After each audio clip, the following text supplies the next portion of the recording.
Welcome to the Night School Reflections. You are over here with Tarithia. With that being said, we've been talking a lot about different forms of divination, and tonight is no different. All of August, we will be breaking down different forms of divination.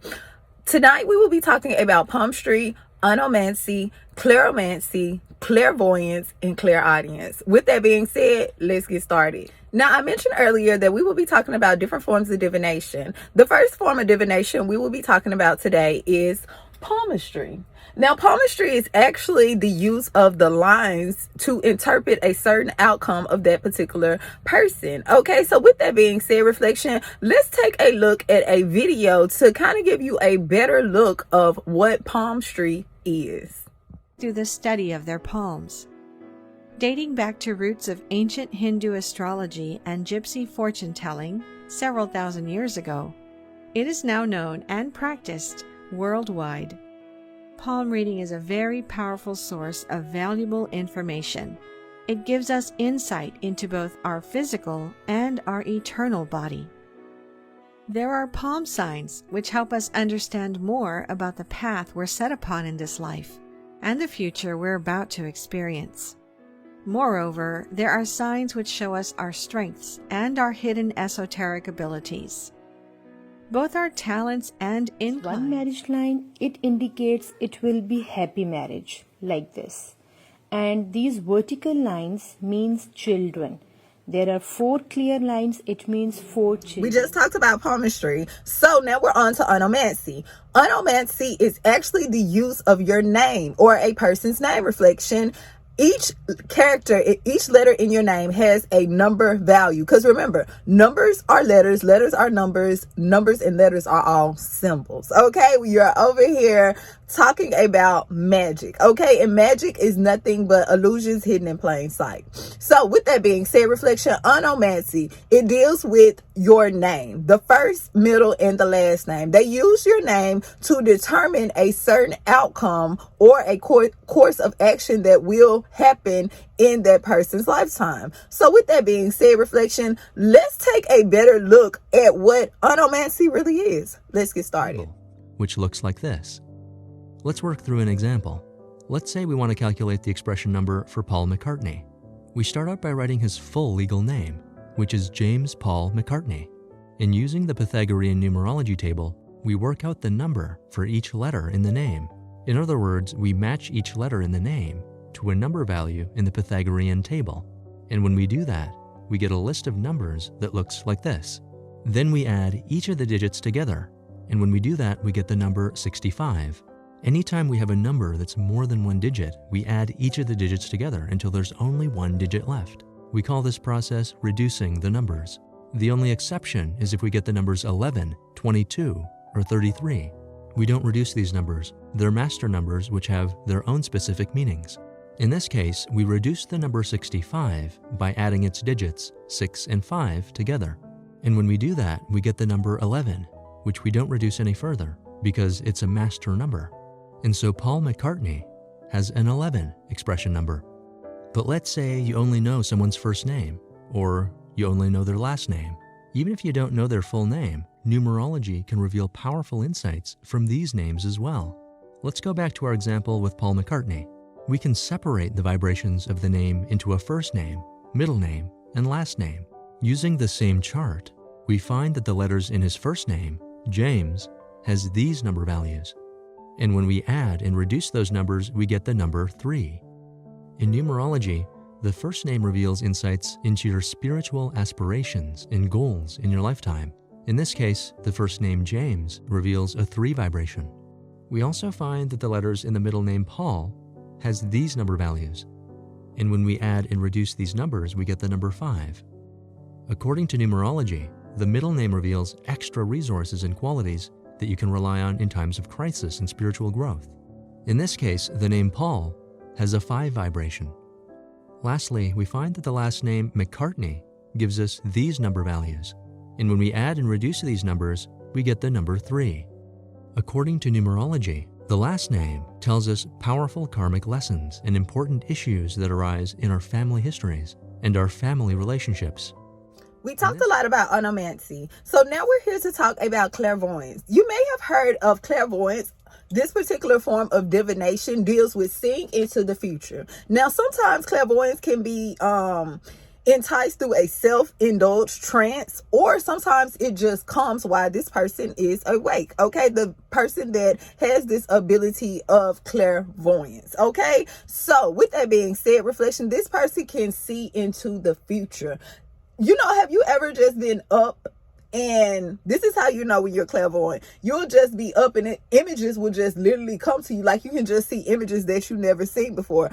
And later on, this will literally happen. It will transpire right in front of you, like literally manifest right in front of you. That's a form of clairvoyance. So with that being said, reflection, I'm going to let you look at a video of more of what clairvoyance is, and maybe you'll get a better idea to see, do you have this particular gift of clairvoyance? The most well-known psychic gift is clairvoyance. In fact, people often use the term clairvoyant to refer to psychic. Actually, clairvoyance is being able to see with your third eye, or it's clear sight. So that's when you can see things that aren't actually physically there, but you can see them in your mind's eye. Clairvoyance is a great gift that is used in medical intuition to look inside people's bodies. Many mediums are also clairvoyant, and that they can see spirits just walking around, even though nobody else can see them. A clairvoyant can also see somebody's aura, or see things floating around someone's aura. A clairvoyant might also see words that describe a person, or that tell you something about somebody. So clairvoyance is a really useful gift to have. It's best if you have clairvoyance in combination with other clairs, like clairaudience. Let's talk about clairaudience.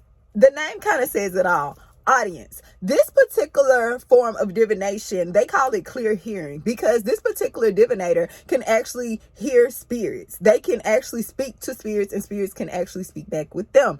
But it's very clear. Okay, reflection. So a clairaudience person, those are people that deal with certain forms of divination they'll go to, and maybe they want to talk to a long lost loved one. I don't suggest that, but yes, this is a form of clairaudience. The person that's actually telling that person what the other person, the deceased person, is actually saying, or that particular spirit that's actually saying. So this person can actually talk to spirits. So with that being said, reflection, let's take a look at this video of clairaudience. Ringing that you hear within your ear is a sign that you are clairaudient. Those with clairaudience are able to hear beyond the normal frequency that the average human can hear. This ability tunes their ears to be able to hear into higher dimensions and receive messages from their ancestors and spirit guides. And they use these labels on people like hearing voices to dumb down what is actually taking place. And most people who are not aware of this ability suffer with intrusive thoughts, because people who are clairaudient are able to hear voices inside and outside their head. And people don't know that clairaudience is connected to your throat chakra, and that's why you are always talking to yourself. And a powerful way to develop your clairaudience is to begin to talk in your mind without actually saying any words. And music also has a heavy effect on people who are clairaudient, with people who are clairaudient being very receptive to music because it is the portal to your soul in the spiritual realm.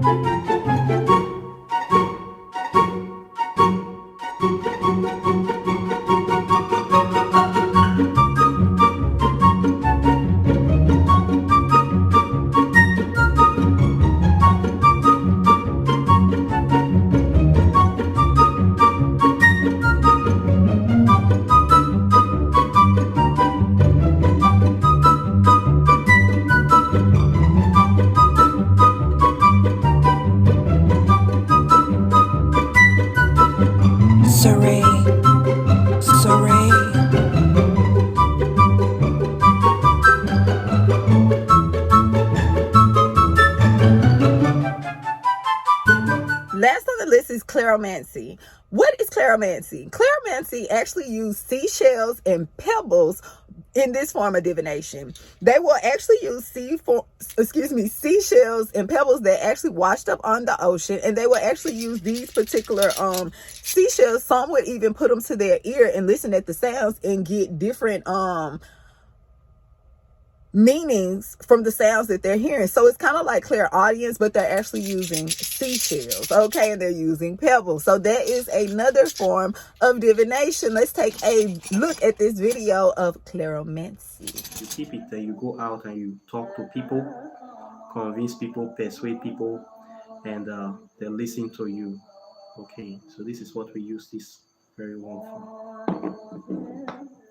Then this is another one again that we call it the corn shell. They call it corn shell. It is a very nice shell, very beautiful design. This is a small one. This one they use also for prosperity, protection, harmony, and to bring balance to people. So what they do is that they keep it in their altar, and you pray for peace, you pray for kind of security. It can be financial security, it can be physical security, it can be any kind of security. And people use it for that, especially people that are looking for a home or looking for trying to get peace of mind, to try to calm down their minds, people that are suffering from anxiety. The corn shell is what is usually recommended to be used by these people. You can also use it for storing energy as well. You can use it to mix your spells. You can do the spell right and put it inside, and you can use it for bathing.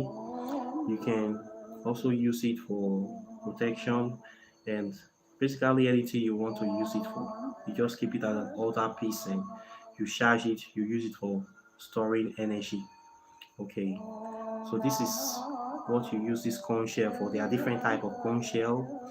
This is just one of them that I have as an altar piece, and it's very effective and something that you will like to use as well. Okay. Then now Well, reflection, looks like we've covered palmistry, onomancy, clairomancy, clairvoyance, and clairaudience. With that being said, make sure you join me back Sunday so we can go over different forms of divination. With that being said, until next time, Ashe.